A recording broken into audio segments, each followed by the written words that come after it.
ஹாய்ப்பா எல்லோரும் எப்படி இருக்கிறீங்க? நல்லா இருக்கிறீங்களா? இன்றைக்கி நம்ம கரப்பாம்பூச்சி பல்லியை நம்ம வீட்டிலேருந்து எப்படி விரட்டலாங்கிற டிப்பு பார்க்க போகிறோம். இதுக்கு தேவை வந்து நம்ம வீட்டில் இருக்கிற அஞ்சரைப்பெட்டியில் இருக்கிற ஜாமான் இருந்தாலே போதும். உங்களுக்கு என்னென்னு புரிஞ்சிருக்கும். அதை வச்சு நம்மளுக்கு இன்றைக்கி கரப்பாம்பூச்சி பல்லி பல கொசு இதுகெல்லாம் விரட்டக்கூடிய ஒரு டிப்பை பார்க்க போகிறோம். வீடியோ பாருங்கள். உங்களுக்கு ரொம்ப யூஸ்ஃபுல்லாக இருந்தால் அந்த வீடியோக்கு லைக் பண்ணுங்கள். அப்படியே நம்ம சேனல் இது வரைக்கும் சப்ஸ்கிரைப் பண்ணிட்டா சப்ஸ்கிரைப் பண்ணிக்கிறேங்க. Welcome to 5 Minutes with Tamil.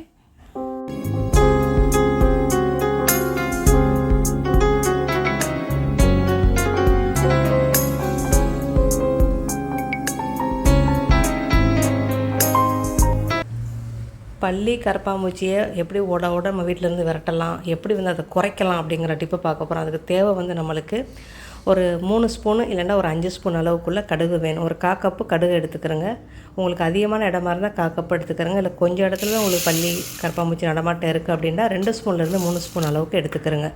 இது எவ்வளோ செஞ்சு வச்சாலும் உங்களுக்கு வந்து ஆதாயம் தான் உண்மையிலே பார்க்க போயில. ஏன்னா கிட்டத்தட்ட 3 மாதத்துலேருந்து 4 மாதம் வரைக்குமே உங்களுக்கு அந்த இடத்துல பல்லி கரப்பாம்பூச்சி நடமாட்டம் வரவே வராது. கொசு பொடி கொசுகள் கூட உங்களுக்கு வராது. இந்த மழை சீசனுக்கு ரொம்ப நல்லாவே உங்களுக்கு ஹெல்ப்ஃபுல்லாக இருக்கும். இது இந்த மாதிரி குறகுறப்பாக ஒரே ஒரு பவுஸ் மூட்டில் வச்சு குறகுறப்பாக அரைச்சி ஒரு டப்பாவில் போட்டுக்கிறோங்க. சரியா? இது வந்து கிட்டத்தட்ட ஒரு 4 ஸ்பூன் அளவுக்கு இருக்கும் நம்ம எடுத்துருக்கிறது. இந்த கடுகுத்தூள் கடுகு வந்து ரொம்பலாம் நைஸாக அரைக்க வேண்டியதில்லை, குறகுறப்பாக அரைச்சிக்கிட்டாலே போதும். பவுஸ் மூட்டில் வச்சு இது பண்ணிக்கிட்டாலே போதும். அதுக்கப்புறம் 1 ஸ்பூன் அளவுக்கு சின்ன ஸ்பூனு 1 ஸ்பூன் அளவுக்கு பேக்கிங் சோடா எடுத்துக்கிறேங்க. நான் வந்து குறைவான இடத்துல தான் செய்ய போகிறேன். கிச்சனுக்கும் அதுக்கப்புறம் டாய்லெட்டுக்கு தான் செய்ய போகிறேன். அதனால் எனக்கு இந்த அளவுக்கு போதும். அப்புறம் ஒரு பேக்கெட்டு சாப்பிட்லன்னு எடுத்துக்கிறேங்க. கம்ஃபோர்ட் எடுத்துக்கிறேங்க. உங்களுக்கு என்ன வாசம் பிடிக்குதோ அதை எடுத்துக்கிறேங்க. சரியா? அவ்வளோதான், முடிஞ்சிருச்சு. இது இப்போ நல்லா மிக்ஸ் பண்ணியாச்சு. இதை வந்து நம்ம எப்படி வைக்க போகலான்ற வீடியோ பார்க்கலாம். கண்டிப்பாக வீடியோ ஸ்கிப் பண்ணாதீங்க. உங்களுக்கு ரொம்ப பயனுள்ள டிப்பாக இருக்கும். உங்களுக்கு வந்து கரப்பாம்பூச்சி பல்லி கொசு பிரச்சனை உங்களுக்கு வரவே வராது. பொடி கொசு எல்லாம் உங்களுக்கு வீட்டு பக்கமே வரவே வராது. இந்த இடத்துல இதை வச்சு விட்டீங்க அப்படின்னா இந்த மாதிரி ஒரு அலுமினியம் ஃபாயில் இது ஏதாவது இருந்துச்சு அப்படின்னா நீங்கள் அதை வந்து இப்படி வச்சு அந்த மாதிரி அப்படியும் வைக்கலாம். இல்லைன்னா முடிச்சு போடணும். நம்ம வந்து இப்படி வச்சு இப்படி முடிச்சு போட்டு நூல் வச்சு கட்டிக்கிறலாம், லப்பர் பென் போட்டு கட்டிக்கலாம். இந்த மாதிரி பேக்கெட் ஏதாவது சாப்பாட்டு மசாலாத்தூள், ஏதாவது தூள் வகைகள், ஏதாவது காஃபி 3 in 1 காஃபி, நிஸ்டம் 3 in 1, ஓட்ஸ் 3 in 1 பேக்கெட்லாம் இருந்தால் கூட நீங்கள் அதில் கூட 1 ஸ்பூன் அளவுக்கு நீங்கள் போட்டு அப்படியே ஒரு நூலை வச்சு கட்டி வச்சிடலாம். இல்லைன்னா சேஃப்டி பின்னை வச்சு கூட நீங்கள் போட்டுடலாம். போட்டுட்டு இந்த இடத்துல வந்து நீங்கள் வந்து அந்த எந்த இடத்துல அந்த இது கடுகு இது இருக்கோ அந்த இடத்துல நீங்கள் வச்சு நல்லா வந்து சேஃப்டி பின்னை வச்சு நல்லா ஓட்டை போட்டுக்கிறோங்க.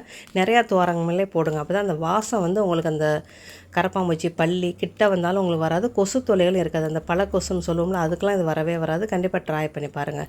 இதில் ஒரு சின்ன உங்களுக்கு ஒரு ஐடியா கொடுக்குறேன். இந்த டபுள் டேப் இருக்குல்ல, அதை கூட நீங்கள் ஒட்டி மதிலில் கூட நீங்கள் ஒட்டி விடலாம். ஓகேயா?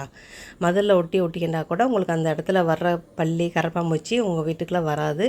வந்தாலும் அப்படி திரும்பி போயிடும். அந்த காரத்தன்மைக்கு அது ஒத்துக்கிறாது. உங்களுக்கு ரொம்ப அதிகமாக இருந்துச்சு அப்படின்னா இந்த மாதிரி கொஞ்சோன்னு வச்சு எந்த இடத்துல ரொம்ப அதிகமாக இருக்கோ இதை வைங்க. ஒரு வாரத்தில் இந்த வாடை போயிடுச்சு அப்படின்னா எடுத்துடணும். ரொம்ப அதிகமான இடத்துல வந்து நீங்கள் அப்படி ஓப்பனாகவே வைக்கலாம்.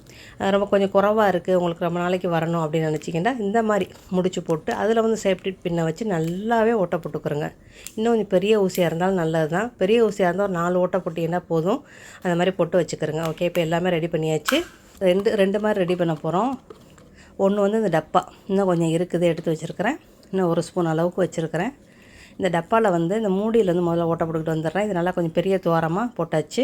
ஓகே, 3 ஓட்டை போட்டிருக்கு. இது போதும் நம்மளுக்கு. இது நம்ம டாய்லெட்டில் வச்சு விடலாம். டாய்லெட்டில் வச்சிங்கன்னா ஒரு 3 மாதம் வரைக்குமே உங்களுக்கு எந்த பிரச்சனையுமே உங்களுக்கு வராது. இது கொஞ்சோன்னு இருக்குது பாருங்கள். இதில் வந்து தண்ணியை ஊற்றி இதை வந்து நீங்கள் வந்து வடிகட்டி உங்களுக்கு எந்த இடத்துல எறும்பு தொல்லை, கரப்பாம்பூச்சி தொல்லை, பள்ளி தொல்லைலாம் ரொம்ப இருக்கும், அதை ஸ்ப்ரே பண்ணி விடலாம். ஸ்ப்ரே பண்ணி விட்டால் என்ன பிரச்சனை அப்படின்னா ஸ்ப்ரே பண்ணி விடலாம்.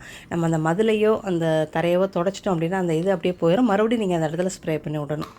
அந்த மாதிரி வச்சுக்கிறோம். இது வந்து ஒரு பாட்டில் காலியாக இருந்துச்சு. மீன் தொட்டிக்கு ஊற்றுற தண்ணி பாட்டில் அது காலியாக இருந்துச்சு. அதை வந்து எடுத்து அதில் நான் ஊற்றிருக்கிறேன். அதில் வந்து ஒரு ஓட்டை ஒன்று இருக்குல்ல, அதனால் அதில் போட்டு வச்சுருக்கிறேன். இந்த மாதிரி தூக்கி போடுறத வச்சு கூட நம்ம வந்து இந்த மாதிரி உள்ளதுக்கும் யூஸ் பண்ணிக்கிறலாமே, ஒன்றும் பிரச்சனை இல்லை. இதை வந்து எந்த இடத்துல அதிகமாக நடமாட்டாமல் இருக்கோ அந்த இடத்துல நீங்கள் வச்சு விட்ருங்க. சரி, இப்போ நம்ம வந்து இவ்வளோ பொருள் ரெடி பண்ணியிருக்கிறோம். இதுக்கப்புறம் நம்ம இதை எப்படி செய்யலான்னு பார்க்கலாமா? வாங்க போகலாம். வீடியோ ஸ்கிப் பண்ணாதீங்க, பாருங்கள். இந்த மாதிரி டாய்லெட் ஜன்னல்லாம் உங்களுக்கு எட்டுச்சு அப்படின்னா அதுலேயே நீங்கள் வச்சு விட்றலாம். டாய்லெட் ஜன்னலை திறந்து வச்சிங்க அப்படின்னா நீங்கள் அதிலேயே வச்சிடலாம். நான் மட்டும் அடைச்சி தான் வச்சுருப்பேன். அப்படி இருந்து எதுக்குள்ளே இருந்தாலும் நம்மளுக்கு நம்ம வீட்டுக்கு வந்துடும். இப்போ எனக்கு தோட்டம் இருக்கிறனால இந்த மாதிரி 3 துவாரம் போட்டு ஓட்ட வச்சுருக்கேன் பாருங்கள். இது 3 துவாரமே போதும், இல்லைன்னா 5 போட்டுக்கிறேங்க. போட்டு நல்லா இந்த மாதிரி ப்ளஸ் பண்ணுற இடத்துக்கிட்டாலாம் நீங்கள் வைக்கலாம். நம்ம ஏற்கனவே இந்த கம்போர்ட் ஊற்றி இப்போ ஸ்பாஞ்சு வச்சுருக்குறோம், அதனால் நான் இந்த இடத்துல வைக்கலை. கண்ணாடிக்கு மேலே வைக்கிறேன். ஜன்னல் கிட்டால கூட நீங்கள் வைக்கலாம். நான் வந்து எனக்கு அது எட்டலை, அதனால் நான் இந்த இடத்துல வைக்கிறேன். இந்த பேக்கெட் கண்டிப்பாக எல்லார் வீட்லேயுமே இருக்கும்ல. நம்ம வந்து கம்ஃபோர்ட் யூஸ் பண்ணிவிட்டு நம்ம தூக்கி தானே போடுவோம். இதை கூட நீங்கள் தூக்கி போடாமல் வச்சுருந்து இந்த மாதிரி கடுகு இந்த பொடியை வந்து நீங்கள் உள்ளுக்குள்ளே வச்சு ஒரு ஸ்டெப்லர் இருந்துச்சுன்னா ஸ்டெப்லர் போட்டு ஊக்கு வச்சு, அதாவது சேஃப்டி பின் வச்சு நீங்கள் எல்லாம் ஓட்டை போட்டு எந்தெந்த இடத்துல தேவையோ அந்த இடத்துல நீங்கள் வச்சு விட்றலாம். முடிச்சு போடக்கூட தேவையில்லை. அந்த மாதிரி கூட நீங்கள் செஞ்சுக்கரலாம். இப்போ நம்ம வந்து இந்த அலுமினியம் பாயில் பேப்பரில் முடிச்சு போட்டு வச்சுருக்கிறோம்ல, அதை ஃபுல்லாக எல்லாத்தையும், இது வந்து அலுமினியம் பாயில் பேப்பர்ண்டா இப்போ மில்க் போடுற இது தான், அந்த கவரை தான் தூக்கி போடாமல் நான் இந்த மாதிரி செஞ்சுக்கிறேன். சரியா? கண்டிப்பாக நீங்களும் செஞ்சு பாருங்கள். உங்களுக்கு ரொம்பவே ரொம்ப திருப்தியாக இருக்கும் இந்த இது செய்யும்போது. அப்புறம் இந்த தண்ணி ஊற்றி வச்சோம்னா அதை வந்து எந்தெந்த இடத்துல உங்களுக்கு வந்து கரப்பாம்பூச்சி பள்ளி தொல்லையாக இருக்கோ இதை வந்து தொளிச்சு விட்ருங்க. ஓகே, நெக்ஸ்ட் பிறகு சந்திக்கலாமா? By, see you.